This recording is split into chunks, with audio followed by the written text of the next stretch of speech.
Korowaitia, nei tai Tama tāne ki te tohu o Waikato, I mua I te whakataitai whutupōro riki Māori, hei āpōpō.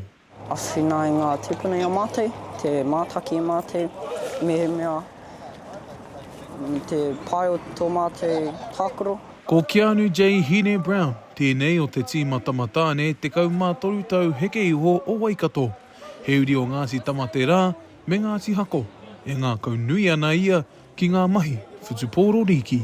I kakaraua mātei, I kaka engari aura mataki, te mea kota mātei kemi tuatai kia South Auckland.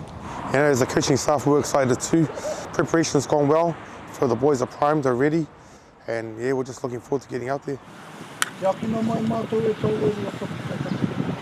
mua I te wehenga o te tīma ki te whakataitai, he hui hui, he karakia te mahi ki ngā reke reke o taupiri maunga. Bring the boys back and bring them back to their roots. It's always good to have a karakia here before we head out on the road. Tāru lai mihi atu nei, mōrena.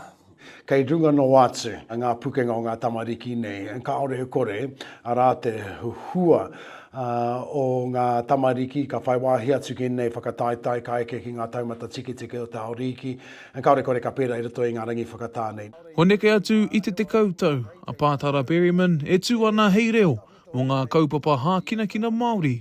Hei tāna, ko kitea ngā whakataitai whutupōro riki I te huhua o ngā kaitākoro eke ai ki ngā taumata tike tike pēnei I te NRL, ko Jordan Riki me Oblaks Tawha e tihi. Me te aha, ko I rā te wawata nui a nei Tama. He huarahi, ka tāia nei tamariki ki te whakaatu I o rātau pukenga, ki te tini ki te mano, ka mutu ki te a whakakanohi tō rātau iwi, tō rātau marae, hapū, maunga, aua, moana, e ramo tū ahuatanga katoa. Ka mutu, kia kitea, I o rātau pukenga e ngā kaiwhiriwhiri o tēnā rau. When it's time to switch on, we just need to switch on. The mentality for our boys is animals on the field and gentlemen off the field.